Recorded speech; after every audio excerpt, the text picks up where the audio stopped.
L'enseignement de ce soir s'intitule « La sagesse ». Exode chapitre 31, verset 3. « Je les remplis de l'Esprit de Dieu, de sagesse, d'intelligence et de savoir pour toutes sortes d'ouvrages. » Amen. En hébreu, le mot sagesse se dit chokma. C-H-O-K-M-A-H.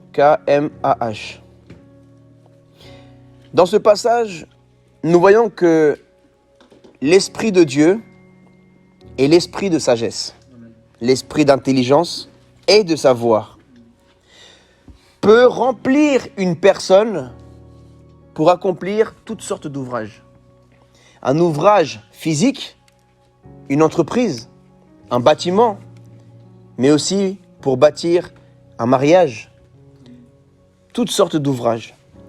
Là, nous voyons, dans Exode chapitre 36, quelques chapitres plus loin, au verset 1, il est écrit « Betsalel, Oholiab et tous les hommes habiles en qui l'Éternel avait mis de la sagesse et de l'intelligence pour savoir et pour faire, exécutèrent les ouvrages destinés au service du sanctuaire, selon tout ce que l'Éternel avait ordonné. » Amen. Là, nous voyons que Dieu peut donner à l'être humain, à l'homme ou la femme, sa sagesse. Parce que la sagesse de Dieu n'est pas la sagesse de l'homme. Amen. Dieu a donné sa sagesse pour accomplir un ouvrage qui n'avait jamais été fait. C'était un ouvrage spirituel, souvenez-vous. Exode, le peuple vient d'être libéré d'esclavage, d'un esclavage de plus de 400 ans. Ils n'avaient aucune spiritualité. Ils ne savaient pas comment servir dans un sanctuaire. Ils ne savaient même pas qui est Dieu. Ils avaient oublié. Le diable, le pharaon, avait fait en sorte qu'ils n'avaient même pas le temps de prier. Ils n'avaient même pas le temps d'étudier et d'apprendre à lire ou à écrire. Ça veut dire que c'était un peuple analphabète. Mais malgré qu'ils ne savaient ni lire ni écrire, l'Esprit Saint de Dieu, l'Esprit de sagesse, a rempli plusieurs hommes d'une sagesse, d'une intelligence et d'un savoir nécessaires pour accomplir la volonté de Dieu. Amen. Même si tu n'étais pas chrétien avant, même si tu n'avais aucune connaissance des choses de Dieu, le Saint-Esprit va t'enseigner comment faire le ministère, comment le servir. Amen. Pour ma part, aujourd'hui je suis apôtre, mais il y a quelques années, je ne savais même pas comment prier. Amen. Je ne savais même pas être pasteur, je ne savais même pas évangéliser, je ne savais même pas comment lire la Bible, je ne savais même pas qu'est-ce que c'était une Bible, je ne savais pas qui était Jésus. Mais par l'Esprit de Dieu, par l'Esprit de sagesse, le Seigneur m'a enseigné. Alléluia. Donc, premièrement, la véritable sagesse vient de Dieu. La véritable sagesse vient de Dieu. Deutéronome chapitre 4, verset 6. Vous les observerez et vous les mettrez en pratique, car ce sera là votre sagesse et votre intelligence aux yeux des peuples, qui entendront parler de toutes ces lois et qui diront, cette grande nation est un peuple absolument sage et intelligent. Amen. Là, il parle de la parole de Dieu, il parle de la Bible. Quand il dit vous les observerez, c'est les commandements. Les commandements de Dieu, nous devons les observer. Les observer, c'est les obéir. C'est un autre mot utilisé pour dire obéis mes commandements. L'Éternel dira observez mes commandements et mettez-les en pratique, car ce sera là votre sagesse et votre intelligence aux yeux des peuples. Ça veut dire les non-croyants. Parce que les non-croyants, ce sont un peuple. Et les croyants sont aussi un peuple. Même les autres personnes, dans votre entourage, dans vos études, dans votre travail, ils verront que vous avez une sagesse différente de la leur. Mais que cette sagesse, vous ne l'avez pas acquise à l'université. Vous ne l'avez pas acquise dans les formations de Pôle emploi. Cette sagesse-là, vous l'avez acquise quelque part d'autre. Mais ils diront, mais Pourtant, nous sommes dans la même classe. Ça fait des années qu'on étudie ensemble. On a fait la même formation. Mais tu as quelque chose de plus que moi. Où as-tu fait cette formation? Ah, tu dois l'envoyer à la Bible. Écoute, cette formation, elle est gratuite, elle n'est pas payante. C'est la Bible, c'est la parole de Dieu. Elle s'acquiert par l'obéissance, par la pratique des commandements de Dieu. Et les peuples qui entendront parler de toutes ces lois, ils diront, cette grande nation est un peuple absolument sage et intelligent. Les gens diront de vous que vous êtes sages, que vous êtes intelligents, non pas par vos diplômes, non pas par le métier que vous exercez, mais par l'Esprit de Dieu qui est en vous et par votre discipline d'étude de la parole de Dieu, de la Bible. Plus vous allez lire la Bible, plus vous grandirez en sagesse et en intelligence. Donc là, nous voyons que la sagesse et l'intelligence sont différentes. Nous pouvons développer cela. Il n'y a pas de définition dans la Bible, il n'y a pas de définition exacte. C'est un homme qui a dû inventer cette définition. Mais qu'est-ce que la différence entre l'intelligence et la sagesse? En fait, l'intelligence, elle est juste intellectuelle. Mais la sagesse, c'est la personne qui arrive à faire que cette intelligence, elle puisse aussi être mise en pratique. En fait, la sagesse, c'est l'intelligence mise en pratique. Là, il y a des gens qui ont des conseils sages, mais ils ne sont pas sages. Est-ce que vous me comprenez? Il y a des personnes dans la vie, vous allez les rencontrer, ils ont les conseils les plus sages, mais leur vie, elle n'est pas en accord avec leurs conseils. Leur vie, elle n'est pas en accord avec la sagesse qui sort de leur bouche. Voilà pourquoi on dit, certains disent, fais ce que je dis, mais pas ce que je fais. Mais nous, les enfants de Dieu, nous devons faire ce que nous disons. Et nous devons dire ce que nous faisons, vivre ce que nous prêchons et prêcher ce que nous vivons. Alléluia. Donc, en fait, la sagesse, c'est prêche ce que tu vis et vis ce que tu prêches. Alléluia. Vis ce que tu penses et pense ce que tu vis. Alléluia. Deutéronome, chapitre 32, verset 6. Est-ce l'Éternel que vous en rendez responsable, peuple insensé et dépourvu de sagesse? N'est-il pas ton Père, ton Créateur? N'est-ce pas lui qui t'a formé et qui t'a affermi? Amen. Est-ce l'Éternel que vous en rendez responsable? Lorsque tu rends Dieu responsable, coupable d'un malheur qui t'arrive, alors tu es insensé. Alors tu manques de sagesse dans ta façon de penser. Quand tu rends responsable Dieu d'une rupture sentimentale qui n'a pas marché comme tu aurais voulu, tu es en train de penser comme un insensé. Il te manque de sagesse. Tu manques de sagesse. Quand tu penses que Dieu était responsable de cette entreprise qui n'a pas marché, de ton diplôme que tu as raté, de ton examen que tu n'as pas réussi à passer, tu donnes la faute à Dieu. Tu manques de sagesse. Tu es comme un insensé. Parce que tu rends Dieu responsable. Tu es dépourvu de sagesse. N'est-il pas ton Père, ton Créateur? Ce n'est pas Dieu qui a fait que cette relation, ce n'est pas à cause de Dieu. C'est à cause de ta désobéissance, ou de ton manque de travail, ou de ton manque d'implication. Alléluia. Amen. Si une relation sentimentale a échoué, ce n'est pas la faute de Dieu, ne mets pas la faute sur Dieu. Ne rends pas Dieu responsable. C'est tout simplement parce que tu n'as pas demandé à Dieu avant de t'engager dans cette relation, si cette relation était la volonté de Dieu. Et tu peux faire ça dans tout, dans des examens. Ce n'est pas parce que tu es en jeûne et en prière pendant que tu passes ton permis que tu vas avoir ton permis. Va étudier le code. Alléluia. Amen. C'est pas parce que tu as raté ton examen et après tu étais en jeûne et en prière et tu dis Seigneur, j'ai raté mais pourtant dimanche j'étais à l'église, pourtant j'ai jeûné toute la nuit, j'ai veillé, j'ai prié. Est-ce que tu as étudié?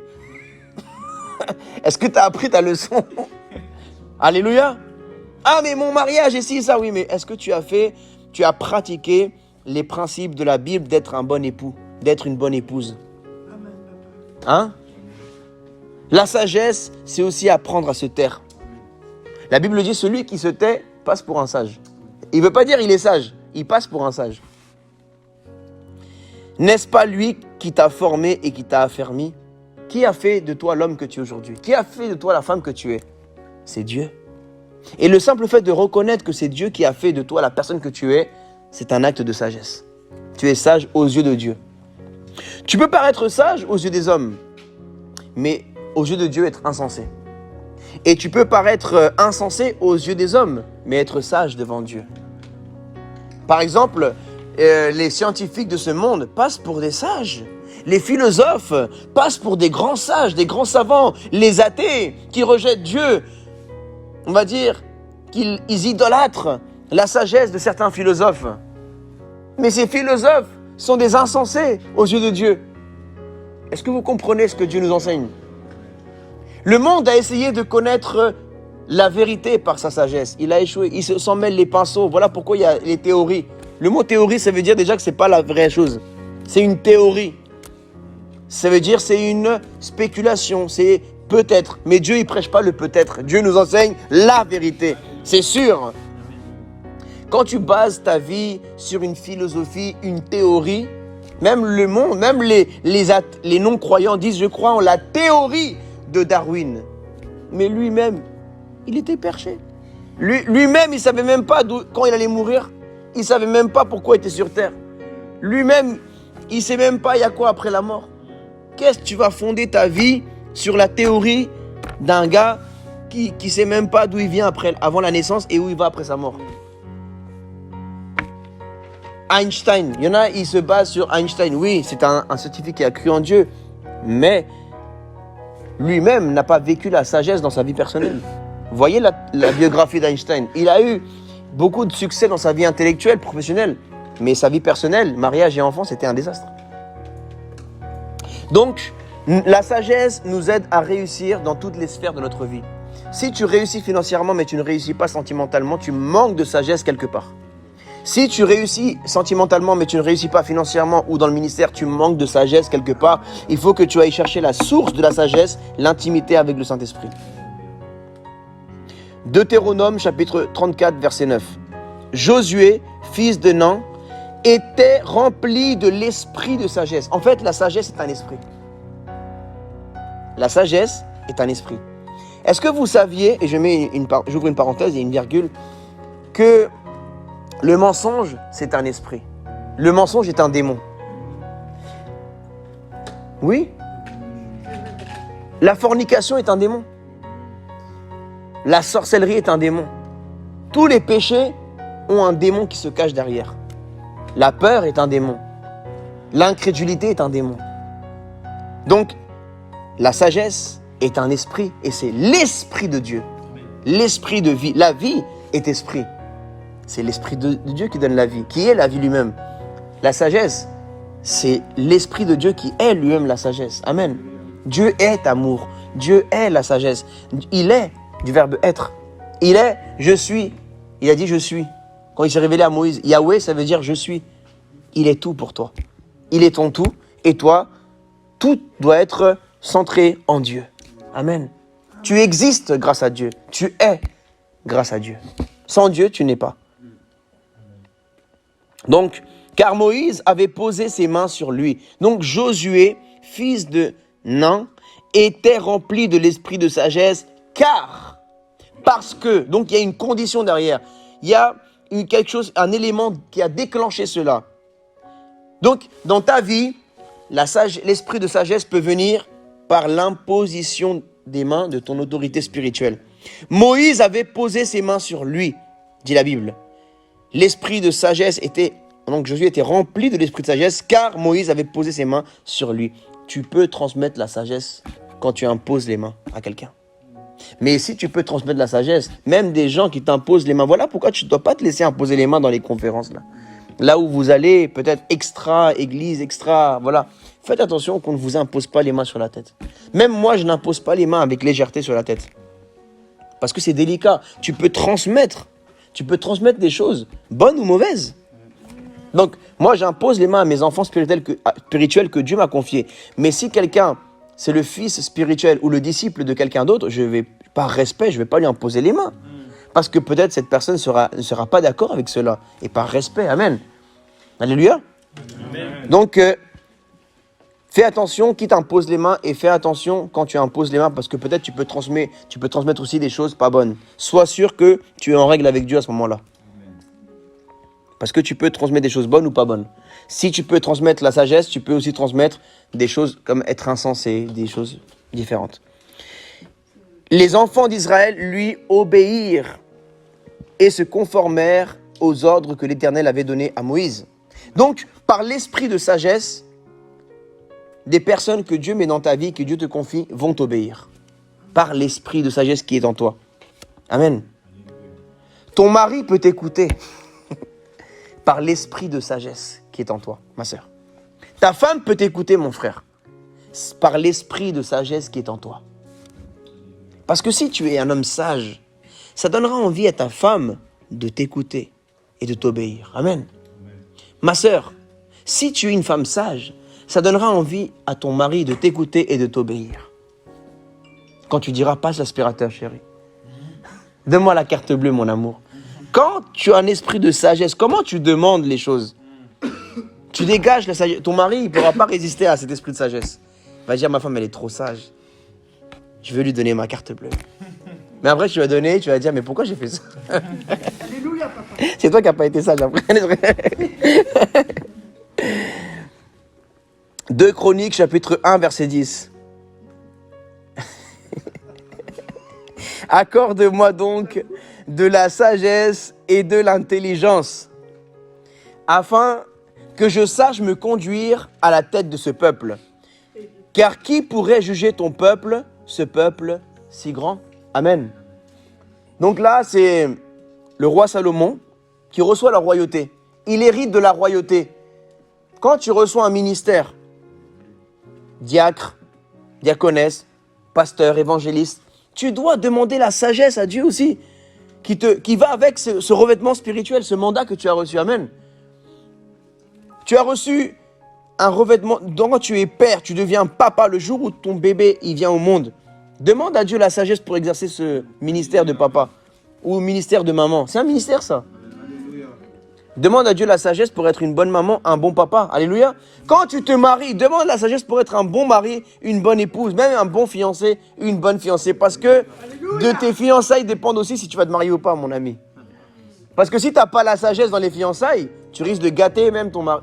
Même pas juste tes fiançailles, tu risques de mettre une rupture à tes fiançailles, donc tu ne te marieras pas. Parce que tu n'as pas été sage pendant les fiançailles.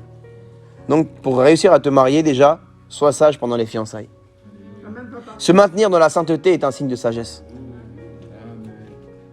Ne rien faire avec sa fiancée ou son fiancé dans le péché et se garder en sainteté est un signe de sagesse. Parce que tu vois plus loin. Oui, je peux tomber maintenant. Manger le fruit défendu maintenant. Mais c'est pas un signe d'intelligence parce que du coup, pour un petit moment de plaisir, tu vas tout gâter avec ta fiancée, avec ton fiancé. Même les préliminaires. Parce que des fois, tu te dis, oui, mais je suis pas passé à l'acte en lui-même. Tu as touché son corps, mon frère. Tu as touché son corps, ma soeur. Tu as fait les préliminaires, tu as ouvert une porte au diable. Avec tes mains, avec ta bouche, tu as fait des choses.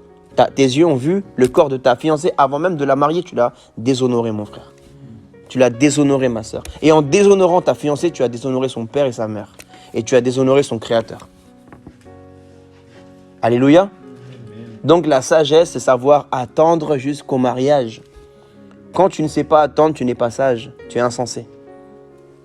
Quand tu regardes des choses bizarres sur Internet ou dans des trucs bizarres, tu n'es pas sage parce que tu es en train de détruire ton ministère, tu es en train de détruire ta vie spirituelle, tu es en train d'attrister le Saint-Esprit, tu es en train d'ouvrir des portes de malédiction de ta vie, or que Dieu veut te bénir. Amen. Le péché engendre la mort. Est-ce que c'est sage, ça, de se ramener la mort soi-même? Mais si tu es sage, tu vas obéir, tu marches dans la sainteté pour que ça ramène la vie dans ton couple, ça va te prospérer, ça va accélérer même ton mariage. Parce que tu as marché dans la sainteté. Amen. Donc, demande la sagesse à Dieu. Comme Salomon a demandé la sagesse à Dieu. Il a dit, accorde-moi donc la sagesse et l'intelligence, afin que je sache me conduire. Afin que tu saches avoir une bonne conduite et conduire un peuple, tu as besoin de la sagesse. Alléluia. 2 Chroniques, chapitre 1, verset 11. Dieu dit à Salomon, « Puisque c'est là ce qui est dans ton cœur, puisque tu ne demandes ni des richesses, ni des biens, ni de la gloire, ni la mort de tes ennemis, ni même une longue vie, et que tu demandes pour toi de la sagesse et de l'intelligence afin de juger mon peuple sur lequel je t'ai fait régner, Verset 12. La sagesse et l'intelligence te sont accordées. Je te donnerai en outre des richesses, donc en plus, des richesses, des biens et de la gloire, comme n'en a jamais eu aucun roi avant toi et comme n'en aura aucun après toi. Amen. Juste parce que tu as demandé la sagesse à Dieu, Dieu, ça lui plaît. Quand tu demandes la sagesse à Dieu, en fait, c'est pour plaire à Dieu. Dieu, ça lui plaît la sagesse. En fait, la Bible dit, sans la foi, on ne peut pas plaire à Dieu. Avoir la foi, c'est avoir la sagesse. Quand tu crois en Dieu et quand tu crois Dieu, c'est de la sagesse. C'est sage. Parce que tu es en train de croire, de miser ta foi. C'est le meilleur investissement que tu puisses faire. La foi. Investis ta foi en Dieu. Dieu va faire. C'est la sagesse. Sinon, les grands hommes de Dieu, s'ils n'auraient pas eu la foi, ils n'auraient pas pu plaire à Dieu. La sagesse plaît à Dieu. Ils n'auraient pas pu accomplir des grands orphelinats, des grands ministères, des grandes églises, des grandes choses pour le Seigneur. Parce qu'ils ont été intelligents. Au lieu d'avoir l'incrédulité et d'être insensé et de dire non, je ne peux pas accomplir ça, je ne pourrai jamais faire ci, je ne pourrai jamais aller là-bas. Ça, ce n'est pas la sagesse. Parce que finalement, tu ne pourras pas aller là où Dieu veut t'emmener. Mais si tu es sage, quel chemin peut t'emmener là où Dieu veut t'emmener? C'est ta foi. Donc la foi, c'est une preuve de sagesse. L'incrédulité, c'est une preuve que tu n'es pas sage. Parce que la foi, c'est un des plus hauts niveaux de sagesse d'un chrétien, d'une chrétienne. Il faut croire.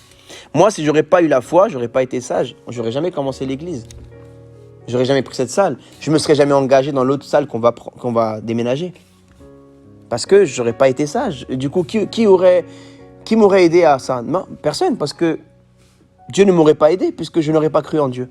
Mais comme j'ai été sage, j'ai cru en Dieu, et Dieu m'a soutenu, et Dieu même est parti devant moi. Amen. Abraham a été sage, il a quitté Ur des Chaldées, l'idolâtrie, toutes ces choses, et il a obéi à Dieu. Obéir à Dieu, croire à Dieu, c'est la sagesse. Même des choses, personne ne vivra certaines choses dans ta vie avant toi ni après toi par la sagesse que tu as demandé à Dieu. Dans ton domaine.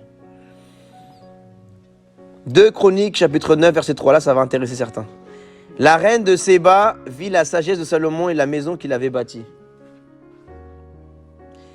Verset 5, excusez-moi, je ne l'ai pas tout de suite. Or, d'elle-même, elle dit au roi, « C'était donc vrai ce que j'ai appris dans mon pays au sujet de ta position et de ta sagesse. » Verset 6, « Je ne croyais pas ce qu'on en disait avant d'être venu et d'avoir vu de mes yeux. Et voici, on ne m'a pas raconté la moitié de la grandeur de ta sagesse. Tu surpasses ce que la renommée m'a fait connaître. » Amen. Ta sagesse ou la sagesse de Dieu en toi étendra ta renommée pour la gloire de Dieu. Et la sagesse de Dieu en toi amènera ta femme, mon frère. Amen, papa. La reine de Séba a été attirée par Salomon, par la sagesse de Dieu en lui. En fait, si Salomon n'aurait pas la sagesse de Dieu, elle ne se serait jamais déplacée, cette femme. Et un homme, ma sœur, un homme ou l'homme que Dieu a pour toi va être attiré par toi, par la sagesse que tu dégages de Dieu. Et vice-versa. Alléluia. Qu'est-ce qui m'a attiré vers mon épouse? C'est sa sagesse en vérité. Elle sert Dieu, c'est une bonne maman, elle sait bien faire à manger, ça c'est de la sagesse aussi. Parce que, mes sœurs, je vais vous dire quelque chose. Quand vous voulez conquérir le cœur d'un homme, ça c'est des conseils, c'est les mamans et les grand-mères qui donnent ces conseils, mais moi comme je suis pasteur, je donne des conseils de grand-mère aussi. Avant de conquérir le cœur d'un homme, il faut conquérir son ventre. Si tu conquis le ventre d'un homme, tu as gagné son cœur. Ça, il faut noter ça. Même quand tu es en embrouille avec ton mari, fais-lui un bon plat. Pose-le là avec bon... Alléluia. Il y a d'autres choses, mais vous ne pouvez pas les recevoir maintenant. Que je peux vous dire comme sagesse, les femmes, ou même les hommes, mais bon. Amen, papa, avance.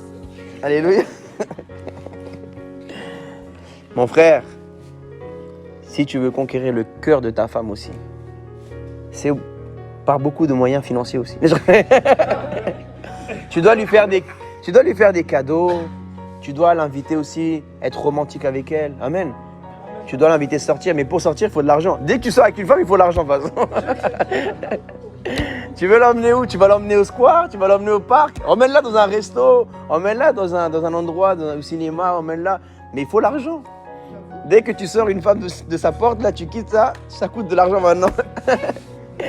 Donc si tu es sage, toi qui es célibataire, économise. Et toi qui es marié, travaille. Demande des heures supplémentaires. Parfois juste, tu es en froid avec ta femme. Tu es en froid avec ta femme, elle veut rien savoir, elle a du caractère. Tu dis le mot, chérie, tu veux que je t'achète quelque chose? Oh là là, Seigneur Jésus. On dirait il y a le Saint-Esprit qui tombe sur elle, ça. Tu as dit quoi, chérie? Tu veux un sac à main, chérie? Tu veux un brushing? Tu veux que je te paye les ongles? Recevez la sagesse. Amen, papa. Apprenez à connaître votre femme et votre mari. Ça, c'est la sagesse aussi. Moi, ma femme, elle a été très sage en vérité. Je me rends compte, hein, elle m'a douillé. Hein. Elle m'a dit, c'est quoi ton plat préféré? Tu vois, ça, c'est des questions genre... En fait, ça, cette question était très importante. Elle a déterminé beaucoup de choses. Hein. C'est quoi ton plat préféré? Un jour, je vais la visiter comme ça, une réunion. Et elle avait fait exprès le plat qui me plaisait. Ça, c'est l'intelligence. Ça, c'est l'intelligence. Il est championne, hein.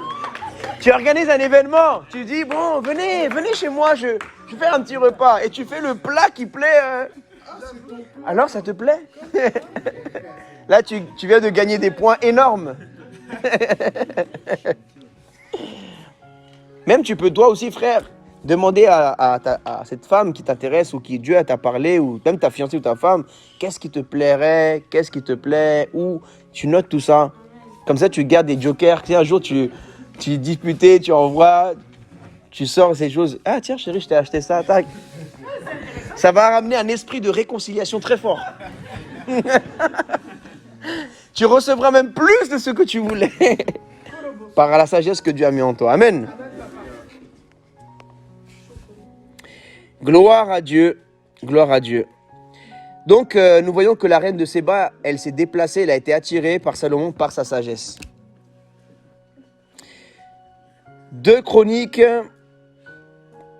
chapitre 9, verset 22. Le roi Salomon fut plus grand que tous les rois de la terre par les richesses et par la sagesse. Et attention, hein, en son temps, il n'y avait pas n'importe qui. Il y avait l'empire de Babylone, il y avait l'empire égyptien et d'autres empires très puissants. Hein. Et ils avaient des très grandes sagesses et beaucoup de sages. Des gens qui avaient beaucoup de connaissances hein, dans les étoiles, dans l'astrologie, plein de choses. Mais la sagesse de Salomon dépassait toutes ses connaissances, même de la nature. Imaginez que Salomon, il n'a jamais fait des études de, je sais pas moi, de biologie, biodiversité, mais il avait des connaissances même il savait des choses sur des fruits, des légumes, de la terre, les animaux. Il avait tellement de sagesse qu'il pouvait parler des heures et des heures sur même des animaux, sur une plante, sur une feuille, sur un truc. Tu vois? Parce que cette sagesse, c'est Dieu qui lui a donné. Plus de richesse et plus de sagesse même que Pharaon, un des plus grands empires qui a existé sur terre. Même que Babylone, un des plus grands empires qui a existé. La sagesse de Dieu te fera surpasser les gens du monde. Amen. Verset 23. Tous les rois de la terre cherchaient à voir Salomon pour entendre la sagesse que Dieu avait mise dans son cœur. Tu n'as pas à envier les autres. Tu n'as pas à envier dans ton domaine, dans ton entreprise, dans ton milieu du ministère, dans ton milieu même, dans ton mariage. Tu n'as pas à envier le mariage d'une autre ou d'un autre. Tu n'as pas à envier le couple d'un autre. Tu n'as pas à envier la vie financière de quelqu'un d'autre. Parce que si tu demandes la sagesse de Dieu, cette même personne que tu as, on peut dire envié, mais que tu as admiré un jour, elle viendra te demander à toi comment tu as fait. Par la sagesse que Dieu a mis en toi. Je reçois. Alléluia. Donc, la Bible dit, Dieu avait mis dans son cœur, la sagesse que Dieu avait mis dans son cœur. En fait, Dieu prend la sagesse du ciel et il la met dans ton cœur.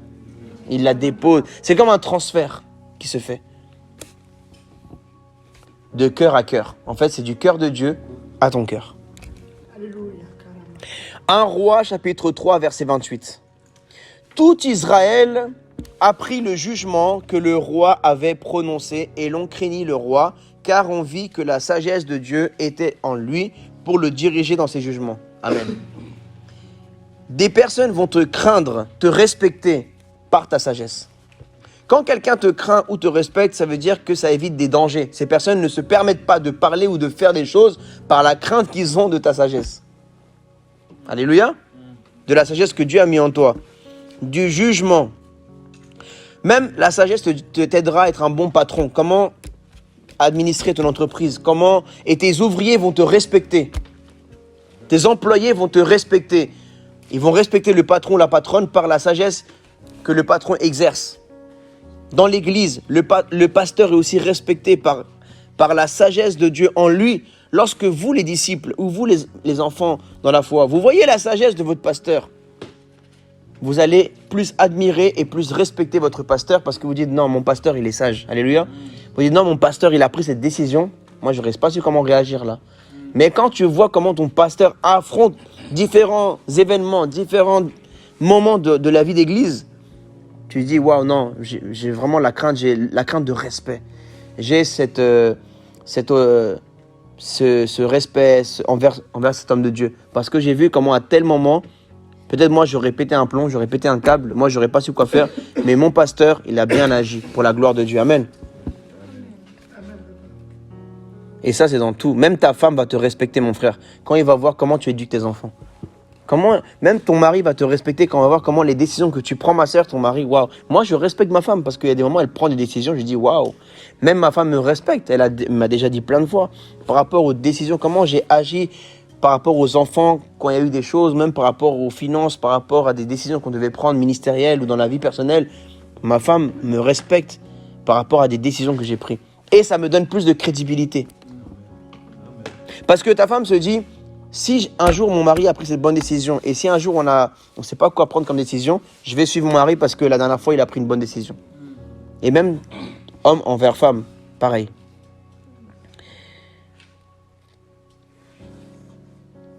Donc, il est écrit que dans 1 Roi chapitre 4 verset 29, Dieu donna à Salomon de la sagesse, une très grande intelligence et des connaissances multipliées comme le sable qui est au bord de la mer. La sagesse de Salomon surpassait la sagesse de tous les fils de l'Orient et toute la sagesse des Égyptiens. 1 Roi chapitre 4 verset 34. Il venait des gens de tous les peuples pour entendre la sagesse de Salomon de la part de tous les rois de la terre qui avaient entendu parler de sa sagesse. 1 Roi chapitre 5 verset 12. L'Éternel donna de la sagesse à Salomon comme il le lui avait promis. Et il y eut paix entre Hiram et Salomon et ils firent alliance ensemble.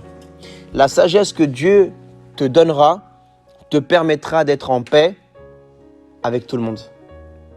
C'est par la sagesse que tu peux être en paix avec ta femme. C'est par la sagesse que tu peux être en paix avec ton mari. C'est par la sagesse de Dieu que tu peux même te réconcilier, être en paix avec les gens de ta famille, avec tes amis, avec même tes ennemis. Le niveau plus grand, c'est tes ennemis. Parce que le fait de faire que quelqu'un qui te déteste, qui t'aime pas, il réussit à t'aimer par quelque chose que tu vas dire ou faire, c'est de la sagesse. Même s'humilier, parler gentiment, c'est de la sagesse. La maîtrise de soi, c'est de la sagesse. Si tu parles avec sagesse et gentillesse à quelqu'un qui est en colère, son cœur peut se tourner en ta faveur. Même s'il voulait te tuer une seconde avant. Une fois, Dieu m'a livré comme ça, m'a protégé à la Courneuve dans le 93. Oui, je me suis fait encercler par 30 Arabes. J'étais chrétien déjà. 30 Arabes. Parce qu'il y en a un que j'évangélisais, il a parlé du prophète. Il a juste dit cette cri de guerre, il aurait pu dire même Allah Akbar et ça aurait été pareil. Parce que chez les musulmans, quand tu parles du prophète, c'est pire que tu parles de la mère ou du papa du gars. Ils préfèrent le prophète Mohammed que leur père ou leur mère. Et le gars, il a parlé mal du prophète. Je me suis fait encercler. Ça s'est fait comme tu mets du pain. Il y a des pigeons qui viennent. Imagine, moi, j'étais le pain. Ils ont laissé les Marlboro, ils sont venus là. Et je me suis fait encercler. Ils étaient prêts à me faire du sale. Là, j'ai comment on dit ça, des souris. Alléluia. Qu'est-ce qui s'est passé? J'ai demandé à Dieu, donne-moi ta sagesse. Ça s'est passé en une fraction de seconde. Et j'étais avec un ami à moi, mais il parle pas bien français, alors ça sert à rien. C'est moi qui ai dû gérer la situation par l'Esprit de Dieu. Un ami à moi, c'est un ami à moi pasteur, mais il n'était pas habitué à ça. Et j'ai dû, par la grâce de Dieu, prendre tout ça en main, prendre les devants. Mais par la sagesse de Dieu, j'ai dû parler à l'engraineur.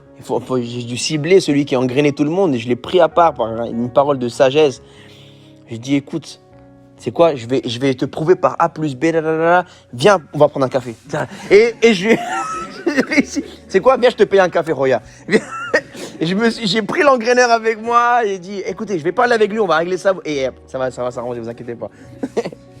Mais Dieu m'a donné la sagesse. Oh, laisse tomber. Là, j'ai frôlé, je sais pas ce que j'ai frôlé ce jour-là, mais c'est un des jours où j'ai eu le plus chaud en tant que chrétien. Hein.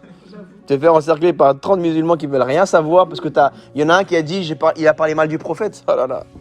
Seigneur Jésus. Finalement, je lui ai payé son café. Après, je me suis barré.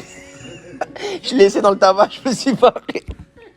Avant qu'il aurait eu un autre cri de guerre, là. Alléluia. Donc, l'Éternel donna de la sagesse à Salomon comme il lui avait promis. Si tu demandes à Dieu la sagesse, à partir du moment où tu demandes, c'est comme si tu obliges Dieu à te promettre quelque chose. Alléluia. En fait, la Bible dit, demandez, vous recevrez. Quand tu demandes à Dieu, tu utilises ton droit de fils de Dieu et de fille de Dieu. C'est ton droit. C'est ton droit.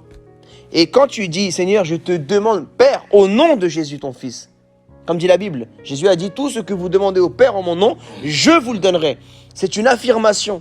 Il n'a pas dit, peut-être, si vous êtes sage, si vous vous portez bien. Non, il a dit, tout ce que vous demanderez au Père en mon nom, je vous le donnerai. Quand tu prends ce verset, dans la loi, je ne suis pas avocat, mais j'ai déjà assisté à beaucoup d'audiences et beaucoup de jugements. Et je sais que même si quelqu'un, il est coupable, mais si les policiers, ils ont mal fait la procédure, par la loi qui est établie, ils doivent libérer cette personne-là. Ça veut dire que même si toi, tu as toutes les chances de ne pas t'en sortir de cette situation, mais tu prends ce verset, c'est la loi, c'est la parole de Dieu. Et Dieu, c'est le juge. Et le juge, il est soumis, il ne prend pas ses décisions par son cœur, mais par la loi, par les articles. Quand tu connais tous les articles de la loi pénale, tu sors ces articles. Et par la loi de tel article, même s'il y a police, même s'il y a je sais pas qui, l'article, la loi, elle est plus grand que n'importe quelle personne dans le pays. En fait, la justice est au-dessus du président. Ah oui? Le peuple, les représentants de la loi, justement, les députés, les parlementaires, le président, même au Parlement européen, la loi est au-dessus d'eux. Yes. Donc, Dieu, c'est le juge, mais Dieu, c'est lui-même la parole. C'est la loi lui-même, c'est la loi. Mais donc, quand il a donné sa parole, il ne peut pas revenir sur sa parole. Je ne sais pas si vous comprenez bien ce que je lui dis. C'est pour ça que Jésus a dû mourir. En fait, Jésus, c'est la loi de Dieu, c'est la parole de Dieu. Il a dû accomplir toute la loi pour pouvoir reprendre le droit que lui-même s'est donné de dire, ok, j'avais dit que les menteurs n'hériteront pas le ciel. On a tous menti ici, non? Alléluia. Donc, normalement, on ne peut pas hériter le ciel. Parce qu'un jour, Dieu a dit dans sa loi, les menteurs n'hériteront pas du royaume des cieux. Qu'est-ce qui peut faire que maintenant, un menteur repenti peut entrer dans le royaume des cieux, même s'il a menti un jour? C'est que ton mensonge là, tu devais le payer en enfer, mais Jésus, la loi de Dieu, est venu sur terre, il a payé ton mensonge en enfer, il est ressuscité, et maintenant tu peux aller au ciel parce que quelqu'un a payé pour toi, il a pris ta place. C'est ça l'évangile en fait. Donc, le fait que tu demandes à Dieu au nom de Jésus, au Père, au nom du Christ, tu es en train d'obliger Dieu à te promettre ce que tu lui demandes aujourd'hui. Mais parce que tu ne sais pas parler à Dieu, c'est pour ça. Moi, les fois, tu peux réclamer une guérison, tu peux réclamer ta femme, tu peux réclamer ton mari, tu peux réclamer tes enfants, tu peux réclamer ta fécondité, tu peux réclamer ton ministère, ta santé, tu peux tout réclamer, tes finances. Tu peux réclamer tout ce que tu veux, parce que ton Père, c'est Dieu. Alléluia. Et tout appartient à Dieu. De qui donne la guérison? C'est Dieu, non? L'or et l'argent appartiennent à qui? Qui touche les cœurs des gens pour un appart, pour que tu puisses acheter un appartement, le banquier? C'est Dieu. Si Dieu il veut tout de suite, maintenant il touche le cœur de ton banquier, tu vas avoir un prêt, mon frère. Dieu touche le cœur de quelqu'un, il peut endurcir. Et c'est qui endurcit le cœur de Pharaon? C'est Dieu. C'est Dieu qui endurcit, c'est Dieu qui rend disponible le cœur de quelqu'un. Donc, tu dois aller voir Dieu. S'il y a quelque chose qui bloque dans ta vie, va voir Dieu. Je t'assure que même si ta femme fait la dure, même si le cœur de ta femme est dur, le cœur de ton mari est dur dans une altercation, tu as essayé de parler, ça ne marche pas, va voir Dieu. Seigneur, va toucher maintenant le cœur de ma femme au nom de Jésus, tout de suite. Tu vas dans ta chambre, tu pries, touche le cœur de mon mari maintenant même, Seigneur, au nom de Jésus. Viens Saint-Esprit dans cette situation, dans n'importe quelle chose que tu vis. Tu pries comme ça, tu vas retourner là-bas, tu ne sais pas qu'est-ce qui s'est passé maintenant, la personne elle est disposée. Alléluia. Job chapitre 12, verset 12. Dans les vieillards se trouve la sagesse et dans une longue vie, l'intelligence. Donc se trouve l'intelligence. Voilà pourquoi il est bien d'écouter certains vieillards, pas tous. Mais il faut quand même écouter parce que même des fois dans les... Tu sais, moi j'étais quelqu'un parfois quand j'étais dans le monde, j'allais en soirée et des fois il y a ça, bon, pour ceux qui l'ont vécu, vous savez de quoi je parle. Il y a des gens qui boivent trop et après ils racontent toute leur vie, ils déballent des choses. Tu dis, mais pourquoi tu me racontes ta vie privée, mon frère, là tu vois, tu dis, il y en a même, ils te donnent des... Laisse tomber, il y a des choses que j'ai vécues même par rapport à ça. Un gars qui est tellement bu qu'il vient d'envoyer de l'argent de Western Union et il avait tellement bu qu'il a même donné le code de son envoi à quelqu'un. Il me l'a dit, on est parti, on a pris son argent, on a fêté avec. Parce qu'il avait trop parlé, il a donné son code, tu vois. C'est la faute. Le mec, il est en soirée, il dit à un autre gars en buvant, il a donné son, je viens d'envoyer tant d'argent de Western. L'autre, il a été vif, il a dit, c'est quoi le code? Il avait bu, tu vois le pass là. Il est tac, tac. Après la soirée, il me dit, écoute, le gars, il m'a donné son code, viens, on y va maintenant. On est parti. Je croyais pas que ça a marché. On s'est retrouvé avec 1500 €, comme ça. On est parti tout claquer. Après, on a tout claqué. Après, le gars, il a dû lui rembourser parce qu'il a finalement, après qu'il est... Du coup, il a dû donner son identité, tu vois. Il a retrouvé, bref, l'autre, il a dû payer. Moi, je ne l'ai pas du tout aidé à payer. J'étais pas chrétien, j'étais dans le monde. Tu te débrouilles, mon frère, c'est toi qui as voulu prendre cet argent.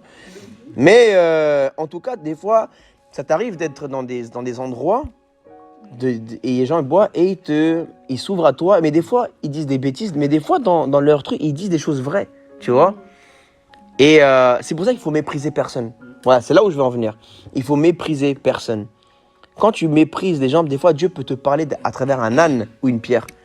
Ça représente quoi, un âne ou une pierre? Ça représente quelqu'un que tu crois que Dieu ne va jamais te parler à travers cette personne. Dieu peut te parler à travers n'importe qui. Et surtout même à travers ceux que tu vas mépriser.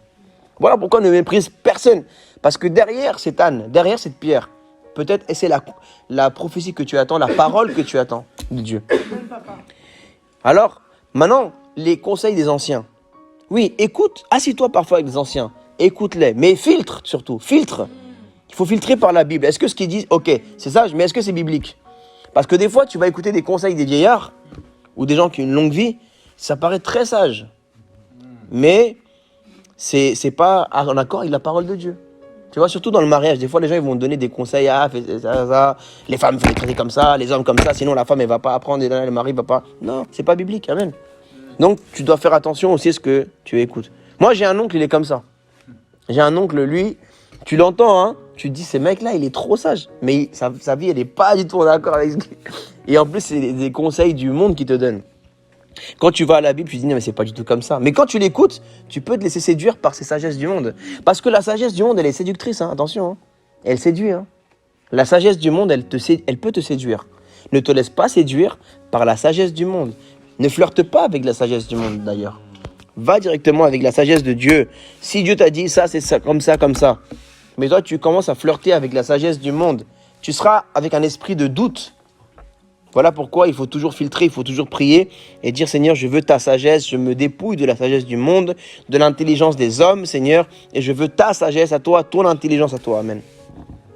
Donc, verset 12, dans les vieillards se trouve la sagesse et dans une longue vie l'intelligence. En Dieu réside la sagesse et la puissance. Le conseil, donc la sagesse, et même on pourrait dire que la sagesse, c'est une puissance. Le conseil et l'intelligence lui appartiennent. Job, chapitre 13, verset 5. Est-ce que tout le monde sait qui est Job ici? Tout le monde sait qui est Job? Job, c'est un homme qui avait beaucoup d'argent. Il prospérait en tout. Quand je dis en tout, c'est en tout. Il avait sa femme, il avait beaucoup d'enfants, tous en bonne santé, forts, grands. Il avait beaucoup de business. Il avait investi dans les ânes, dans les chèvres, dans les moutons, dans les vaches, dans tout ce que tu veux. Il avait la santé.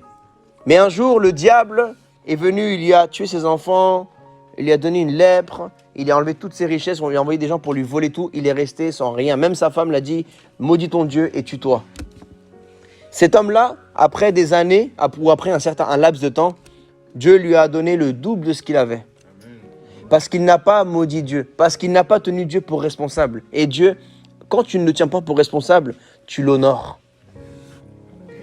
Alors il dit, que n'avez-vous gardé le silence? Que n'avez-vous gardé le silence? Vous auriez passé pour avoir de la sagesse. Donc là, il nous montre que lui-même, il aurait pu maudire Dieu, mais il a préféré même se maudire lui-même. C'est pas bien. Mais il a maudit le jour de sa naissance tellement il voulait pas maudire Dieu, tellement il voulait pas s'en prendre à Dieu. Mais en fait, là, il est en train de dire que quand parfois tu es tellement fâché, tu es tellement déçu, tu es tellement triste, parfois tu as envie de dire n'importe quoi. C'est ça que ça veut dire. Tu veux dire n'importe quoi. Mais dans ces moments-là, quand tu te tais, tu fais preuve de sagesse.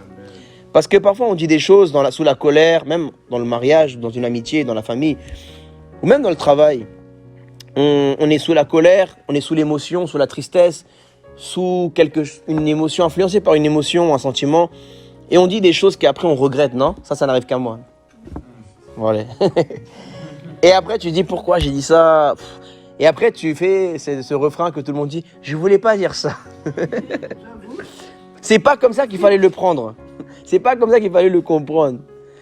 Voilà pourquoi il vaut mieux réfléchir avant de parler. Alors, Job, chapitre 28, verset 18. Le corail et le cristal ne sont rien auprès d'elle. La sagesse vaut plus que les perles. La sagesse vaut plus que les perles. La sagesse vaut plus que l'argent. Si nous cherchions la sagesse de Dieu, comme nous cherchons l'argent, en fait, ça te donnerait même... Si toi, tu es millionnaire, tu cherches l'argent, tu deviens millionnaire. Mais si tu cherches la sagesse, comme tu as cherché ces millions, tu deviens milliardaire. Je ne sais pas si vous avez compris. Tu as cherché l'argent sans avoir cherché la sagesse. Sans la sagesse, tu es arrivé à être millionnaire. Mais si tu cherches maintenant la sagesse, comme tu as cherché les millions, tu deviens avec la sagesse milliardaire.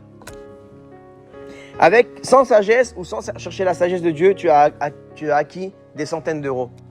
Maintenant, si tu cherches la sagesse de Dieu, en lisant la Bible, en priant, en demandant à Dieu, tu la pratiques et tu le désires comme tu as désiré ces centaines d'euros, alors là, ça te donnera, Dieu va te donner avec cette sagesse-là la capacité de pouvoir gagner des milliers d'euros. Donne-lui de la valeur. Là, vous êtes très intelligent ce que vous faites là. Moi aussi, je l'ai fait et je le fais encore. S'asseoir pour écouter la sagesse de Dieu, de ton père spirituel, de ton pasteur, de la Bible, parce que c'est la sagesse du Saint-Esprit qui parle aujourd'hui. C'est pas un homme, c'est le Saint-Esprit. Alléluia. Parce que la sagesse que je vous enseigne aujourd'hui, je ne l'attire pas d'une philosophie grecque, ni d'une philosophie romaine ou de qui que ce soit. Je l'attire de Dieu, de Jésus-Christ qui est la parole de Dieu. Amen. En fait, je suis juste un intermédiaire. Mais tout ce que je vous cite, c'est quoi? C'est que des versets bibliques. C'est que des versets. Voilà pourquoi les prédications que vous écoutez sur YouTube, là, s'il n'y a pas trop de versets, arrêtez d'écouter ces prédicateurs. Écoutez des prédicateurs, des enseignants qui vous citent des versets bibliques, même des prophètes, surtout les prophètes. Faites attention aux prophètes. C'est très puissant comme ministère, mais c'est très dangereux aussi. Cite pas de nom, s'il te plaît. Faut pas citer des noms. C'est pas bien de mal parler de n'importe qui, d'accord? Il faut beaucoup de respect. Non, j'ai bien parlé. Même, il ne faut pas citer des personnes, d'accord? C'est important. Il faut suivre le prophète Jésus. C'est lui le plus important. Parce que lui, il est le prophète. Il n'est pas un des prophètes, il est le prophète. Il faut avoir la crainte de Dieu quand on parle. C'est très important. Pas avoir des paroles à la légère. Alors, le plus important, et il ne faut pas couper aussi dans un enseignement, parce que tu coupes l'onction de Dieu, et c'est pas bien. Alors, ce que je vous disais, tu vois, là tu m'as fait perdre un peu ce que je disais. Quand tu écoutes un prophète ou un homme de Dieu, tu dois te rassurer qu'il cite des passages bibliques. Alléluia. Qu'il cite des passages bibliques. C'est très important. Si quelqu'un te enseigne, mais il n'y a pas les versets bibliques, fais attention. Mais s'il y a des versets bibliques à l'appui, alléluia. Amen. Donc, il faut vraiment suivre des enseignements où il y a les versets bibliques. Parce que quand tu poses une prédication sans les enseignements bibliques, c'est comme si tu bâtis sur du sable. Mais quand tu bâtis un enseignement, une prédication sur la parole de Dieu, tu bâtis sur le roc. Et c'est du solide. Alléluia. Donc, je vais terminer avec ce verset, mais nous allons continuer mardi prochain. Cet enseignement, il va continuer parce que c'est un enseignement qui nous prend plusieurs jours. Je vais terminer avec le livre de Job, chapitre 28, verset 28. Puis il dit à l'homme, « Voici la crainte du Seigneur, c'est la sagesse. S'éloigner du mal, c'est l'intelligence. » Amen. Quand tu t'éloignes du mal, s'éloigner du mal, c'est s'éloigner non seulement du péché, mais s'éloigner des problèmes, des altercations. Tu les vois normalement, Dieu te donne la capacité de voir que tu vas t'embrouiller avec cette personne. Mais si tu dis ça, si tu fais ça, donc si tu vois que tu as deux doigts de t'embrouiller avec une personne, prends une décision qui t'empêche de t'embrouiller avec cette personne. Éloigne-toi du mal, éloigne-toi des amitiés qui sont des voleurs, éloigne-toi des amitiés qui sont des dealers, éloigne-toi des amis qui te poussent à aller voir des autres femmes, à tromper ta femme, éloigne-toi des copines qui te poussent à aller en discothèque ou à tromper ton mari. Éloigne-toi des choses qui te font pécher. Moi, j'ai aimé mes amis tellement. Pour moi, c'était même presque ma famille. Je traînais avec eux, je marchais avec eux. Tous les jours, j'étais avec eux. Mais quand Dieu m'a appelé, il m'a fait comprendre que la lumière ne peut pas marcher avec les ténèbres. Et au début, je voulais rester avec eux pour les évangéliser. Mais au bout d'un moment, j'ai vu que même ça attristait le Saint-Esprit. Moi, nous, on peut dire non, mais moi, ça va. Mais le Saint-Esprit qui est en toi, tu as pensé à lui? Donc, tes amis, tu traînes avec eux parce que tu les aimes bien. Mais derrière eux, c'est des hommes qui font du mal à des filles. Ils enlèvent la virginité à des femmes. Ils couchent à gauche à droite avec des femmes ou même avec des hommes. Ils disent non, ça c'est des pigeons. Ça c'est voilà, c'est bon. Voilà. Donc tes potes ils cambriolent, tes potes ils vendent la drogue, tes potes ils fument, ils boivent. Est-ce que ça attriste le Saint-Esprit? Est-ce que ça plaît au Saint-Esprit? Ça veut dire que quelqu'un peut faire du mal à ton Dieu, tu t'en fiches. Quelqu'un peut attrister le Saint-Esprit qui c'est le plus précieux et tu t'en fiches. Il y a un moment où j'étais avec eux, même si moi je ne commettais pas le péché. Je les voyais comment ils fumaient, ils détruisaient leur corps, ils buvaient l'alcool, ils disaient des gros mots. Ça attristait le Saint-Esprit. Ils parlaient de drogue, parlaient d'alcool, de vente, de vol, d'aller faire du mal aux gens.